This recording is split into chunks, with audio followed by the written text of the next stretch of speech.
Hey everyone! Welcome back to another episode of Nighttime Mics. I'm Sarah, and as always, I'm sitting here with my good friend Mike. How are you feeling today, Mike? You look like you've had a long morning. Oh, Sarah, you have no idea. I am physically here, but I think my brain is still stuck in traffic. Or maybe it's just stuck in a loop of trying to remember if I actually sent that important email this morning.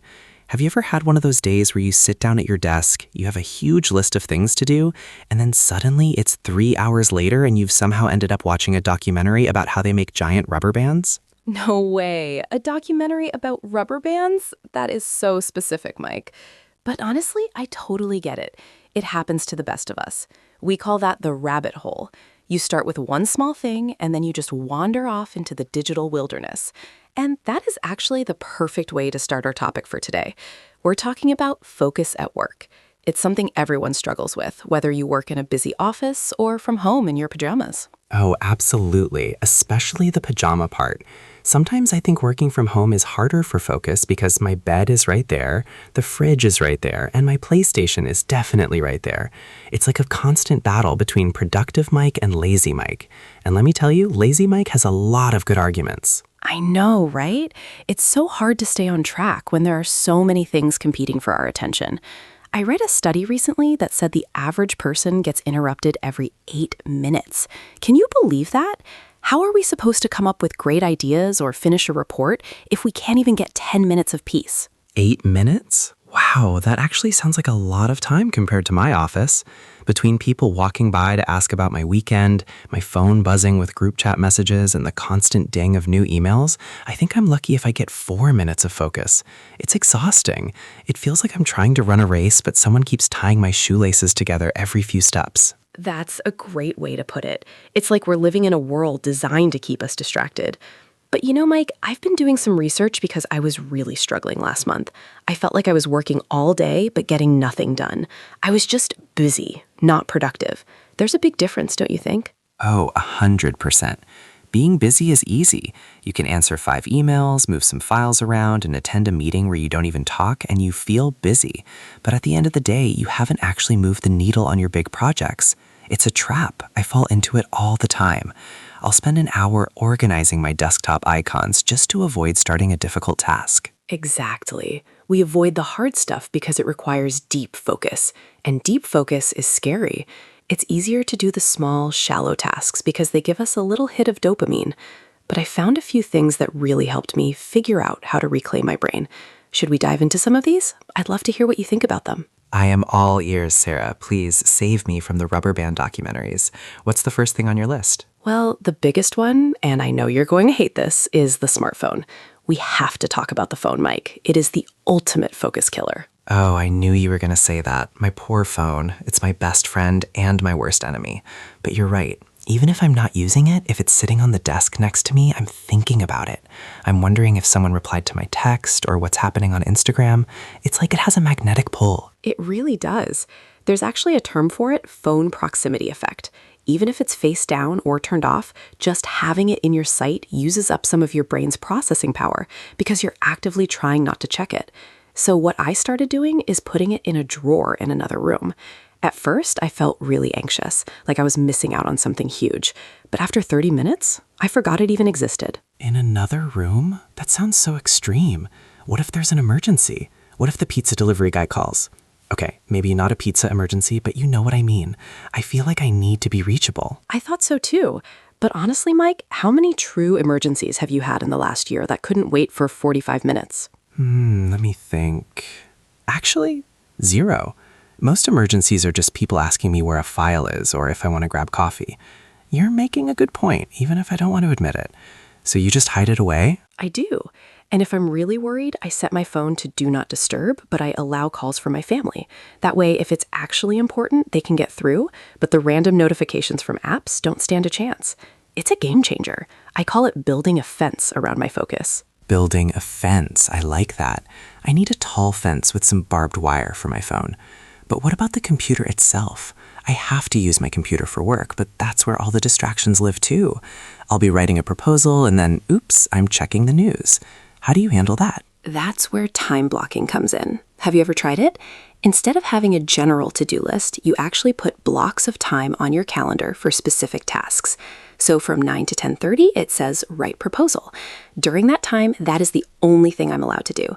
I don't check email, I don't check the news, nothing. That sounds good in theory, but what happens when you get bored after 10 minutes?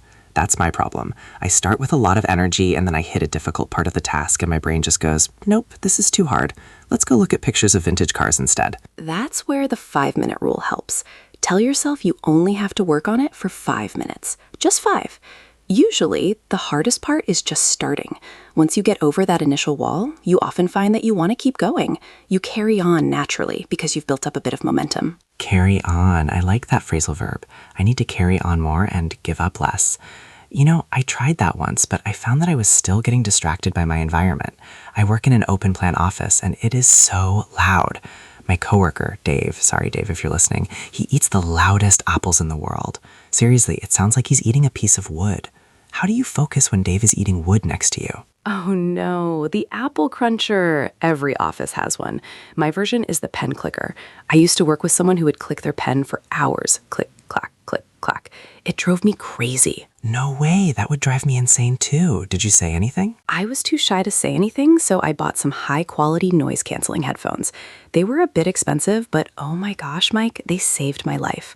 I put them on, play some brown noise or lo-fi beats, and it's like I'm in a little bubble. The world just disappears. I've heard about those lo-fi beats. It's like that girl on YouTube who is always studying, right? I tried listening to that, but sometimes the music is too relaxing and I just want to take a nap at my desk. Is there a specific kind of music that works best? It's different for everyone, but the general rule is to avoid music with lyrics. If there are words, your brain tries to follow the story or the message, and that takes away from your focus. I usually go for instrumental stuff or even just nature sounds. Rain sounds are my favorite. It makes me feel cozy and focused. Interesting. I usually listen to heavy metal when I'm trying to get things done. Maybe that's why I'm so stressed out all the time. I'm trying to type a spreadsheet while someone is screaming in my ears. Maybe I'll give the rain sounds a try tomorrow. It sounds a lot more peaceful. Yeah, maybe leave the heavy metal for the gym, Mike. But speaking of being cozy, we should talk about the workspace itself. Is your desk a mess? Be honest. Sarah, my desk is where paper goes to die. I have stacks of things from 3 years ago. I have empty coffee cups that I'm pretty sure have started their own civilization. It's bad. But I always tell myself I know exactly where everything is. It's a creative mess. Creative mess, huh? You really should. A clean desk feels like a fresh start. And it's not just about the desk. It's about the whole environment. I've noticed that if I work in the same place where I eat or watch TV, my brain gets confused. It doesn't know if it's time to work or time to relax. Do you have a dedicated work zone? Not really. I usually just move around. Sometimes I'm on the couch, sometimes at the kitchen table. Last week, I even tried working from the balcony, but a bird stole my sandwich, so that experiment ended pretty quickly. No way! A bird stole your sandwich? Mike, your life is like a cartoon.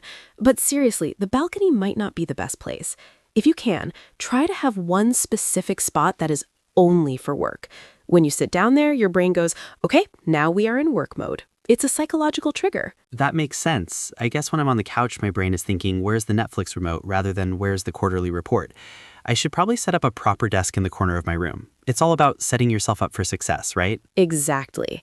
And part of that is also knowing when you work best. Are you a morning person or a night owl? Oh, I am definitely a night owl. I don't even think I'm legally alive before 10 a.m. My brain starts to wake up around 2 p.m. and I get my best ideas at like 11 at night.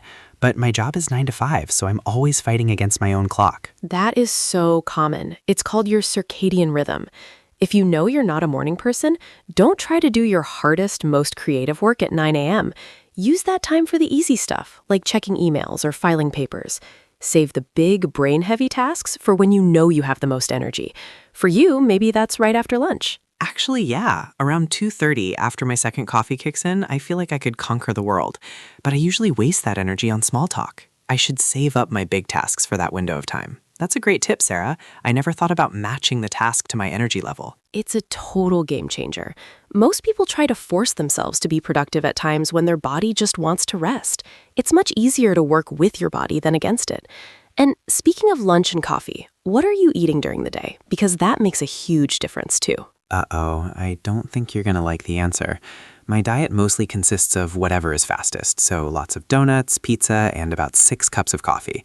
I'm basically powered by sugar and caffeine. Mike, no wonder your brain feels like mashed potatoes. You're putting low-quality fuel in a high-performance machine. When you eat all that sugar, you get a quick spike of energy, but then you crash an hour later. And that crash is when the distractions start looking really attractive. I do notice that. Around 3:30, I feel like I need a nap, or I just start scrolling through my phone because I don't have the energy to think. It's like my brain just shuts down. Precisely. I started bringing healthy snacks to work, like nuts, fruit, or yogurt. It provides a slow release of energy, so you don't get those crazy ups and downs. And water. Are you drinking enough water? Does the water in my coffee count? No? Okay, fine. I probably drink about 1 glass of water a day. I know. It's bad. I just forget. I get so caught up in what I'm doing that I forget to drink. You've got to keep up with your hydration. Even a little bit of dehydration can make it really hard to concentrate. I have a big water bottle that sits right on my desk, and I tell myself I have to finish it by lunchtime. It's like a little game. A game I would probably lose, but I'll try it. So we've talked about phones, desks, music, energy levels, and food. Is there anything else? What about the actual work itself? Sometimes I have so much to do that I don't even know where to start. I just stare at my list and feel paralyzed. Oh, I know that feeling so well. It's called analysis paralysis. You have so many options that you choose none of them. One thing that really helps me is the rule of 3. Every morning, or even better, the night before, I choose just 3 things that I must finish today. Only 3. Only 3? But I have like 30 things to do. If I only do 3, won't I fall behind? That's the thing. If you try to do 30, you'll probably only do 5 small things and feel stressed all day. If you pick the 3 most important ones and focus on them until they are done, you'll actually feel much more productive. Everything else on the list is just a bonus. It helps you narrow down your focus so you don't feel overwhelmed. Narrow down. That's a good one. It's like a spotlight instead of a floodlight. A spotlight is much brighter in one spot. Okay, I can try the rule of 3. It sounds less scary than the rule of 30. Exactly. And when you finish one of those 3 things, give yourself a little reward. Not a 30-minute YouTube break, but maybe a 5-minute stretch or a quick walk to get a glass of water. It's important to break up the day so your brain can rest. I think I'm good at the resting part, maybe too good. But you're right, a real break is different from a distraction break. When I'm scrolling through social media, my brain isn't actually resting. It's still processing a ton of information. A real break should be nothing, just breathing or looking out the window. Yes, exactly. They call it active recovery. It's so important. I've started doing this thing where I go for a walk without my phone, just me and the trees. It feels weird at first, but I always come up with my best ideas when I'm walking. My brain needs that space to figure out problems in the background. Come up with. I love that. It's true. My best ideas usually come when I'm in the shower or just about to fall asleep. Basically, anytime I'm not staring at my computer screen. It's like our brains need us to get out of the way so they can do their job. That's such a great way to put it. Get out of the way. We try so hard to force the focus, but sometimes focus is just about creating the right conditions and then letting it happen. It's like a cat. If you chase it, it runs away. If you sit quietly and wait, it might just come and sit in your lap. Wow, Sarah, that's very poetic. Focus is a cat. I'm going to remember that. Though knowing my luck, my focus cat would probably just scratch me and go hide under the bed. Well, even the grumpiest cats can be won over with some treats and patience. True. You know, Sarah, I'm feeling a lot better about this now. It's not that I'm bad at focusing. It's just that I haven't been using the right tools. I've been trying to build a house with a spoon. That's a funny image. A spoon? No wonder you're tired. But really, it's a skill like anything else. You have to work at it. You wouldn't expect to go to the gym and lift 100 kilos on your first day, right? Focus is a muscle. You have to train it every day. I like that. I'm going to start training my focus muscle tomorrow. I'll start with 20 minutes of deep work, no phone, and a clean desk. It's a small step, but it's a start. That's perfect. And don't be discouraged if you mess up sometimes. There will be days when you still end up watching the Rubber Band documentary. That's okay. Just acknowledge it and get back on track the next day. Don't give up just because you had one bad afternoon. Thanks, Sarah. I really needed this pep talk. I think I'm going to go home and sort out my workspace right now, and maybe throw away those old coffee cups before they start asking for rent. Good idea. And maybe find that other shoe you mentioned earlier? Oh, right, the shoe. I still don't know why it's there, but it's going in the closet. Well, we've covered a lot today. Let's do a quick recap for our listeners. We talked about hiding your phone, the out of sight, out of mind approach. We discussed clearing your desk to reduce visual clutter. We mentioned noise-canceling headphones for those Daves in the office who eat loud apples. Don't forget the rule of 3, picking just 3 important things to do, and matching your tasks to your energy levels. No heavy metal during spreadsheets. Exactly. And most importantly, being kind to yourself. Focus is a journey, not a destination. Wow, we are just full of wise sayings today, aren't we? Focus is a journey. Focus is a cat. I should start writing these down and selling them on t-shirts. Nighttime Mike's merchandise? I love it.